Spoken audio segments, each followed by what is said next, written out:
হ্যাঁ, জমা নেওয়া কিন্তু চালু হয়ে গেছে। দেখেন, সবাই জমা দিতে আসছে ভারতীয় ভিসা।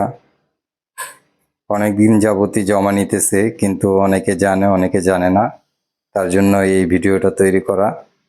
দেখেন, অল্প পরিমাণে জমা নিতেছে এবং একদম অল্প পরিমাণে অ্যাপয়েন্টমেন্ট দিতেছে।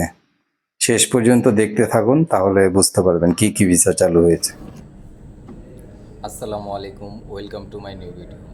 আজকের ভিডিওতে আপনারা জানতে পারবেন ইন্ডিয়ান কি কি ভিসা চালু হয়েছে, জমা নেওয়া শুরু হয়েছে, এগুলো আপনারা জানতে পারবেন।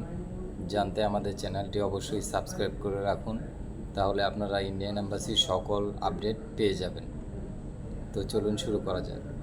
ইন্ডিয়ান ভিসা, মেডিকেল ভিসা চালু হয়েছে। মেডিকেল ভিসা যারা চিকিৎসা করতে যাবেন, আর ডাবল এন্ট্রি ভিসা চালু হয়েছে যারা এম্বাসি ফেস করতে যাবেন, আর স্টুডেন্ট ভিসা চালু আছে যারা পড়াশোনা করতে যাবেন ইন্ডিয়াতে।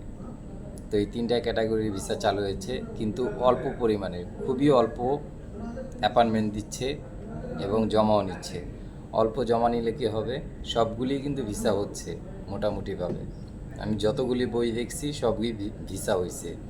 তো আপনারা যদি ভিসা করার দরকার হয়, ইমার্জেন্সি হয়, তাহলে সরাসরি ইন্ডিয়ান অ্যাম্বাসিতে চলে আসুন। এখানে দোতলায় অনেক ট্রাভেল এজেন্সি আছে, আপনার যেখান থেকে মনে চায় সেখান থেকে করাতে পারেন। ভালো থাকবেন, সুস্থ থাকবেন, আল্লাহ হাফেজ।